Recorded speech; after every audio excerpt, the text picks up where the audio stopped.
Hello everyone and welcome to another Star Wars figure review. Today we're going to take a look at another figure from the vintage collection, and like with Tarkin from my past review, this character is once again from episode 4 A New Hope. It's a very cool figure and one that I was really happy to pick up. It is this guy, the Imperial Navy Commander, or better known to you and I as the Death Star Trooper.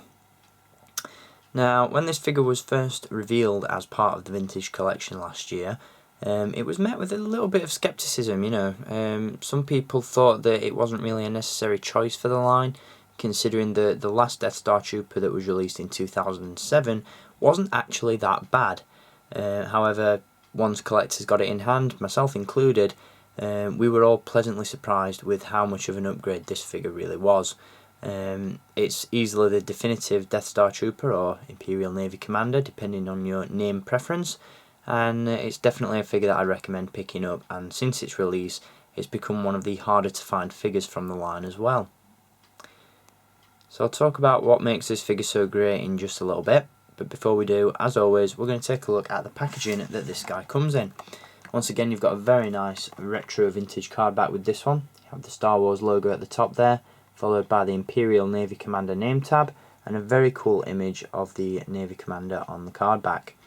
What's interesting to point out is the fact that the character pictured on the card back is actually different to the figure that we get in the package.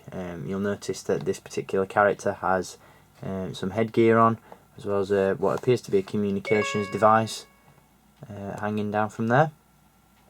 And he also wears a grey uniform, which is actually different to the figure that we get in the packaging itself.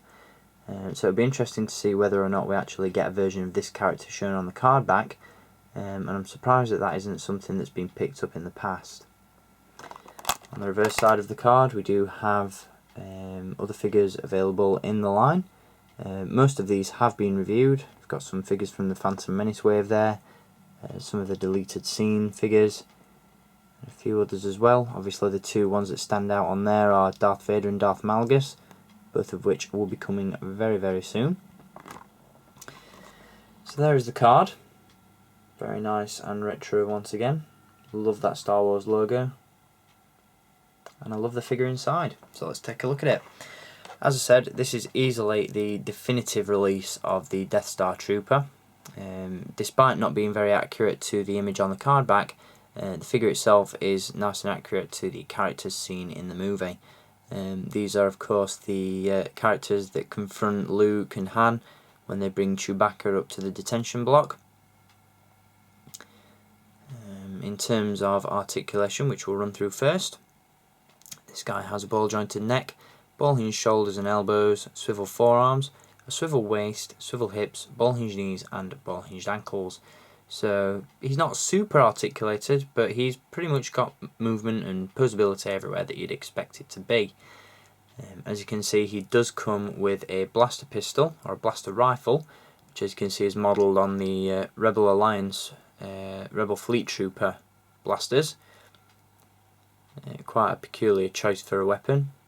Obviously this is once again accurate to the film, but it's interesting to note that the Navy commanders use these as opposed to the Imperial E11 blasters. The figure also has a removable helmet, which is a nice snug fit, and underneath we have a blonde-haired trooper.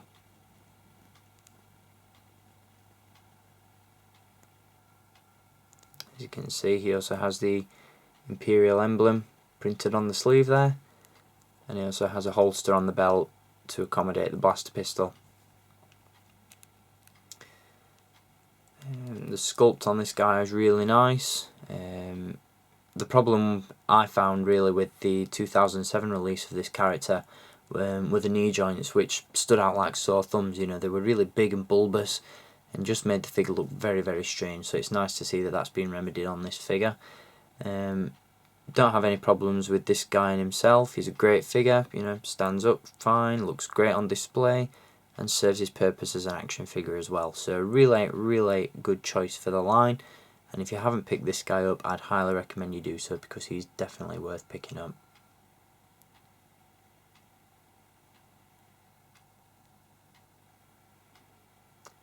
So I hope you enjoyed having a look at the Imperial Navy Commander. And I'll be back to give you a look at some more vintage figures very soon. So I hope you've enjoyed this review. And until next time, as always guys, keep collecting and may the force be with you.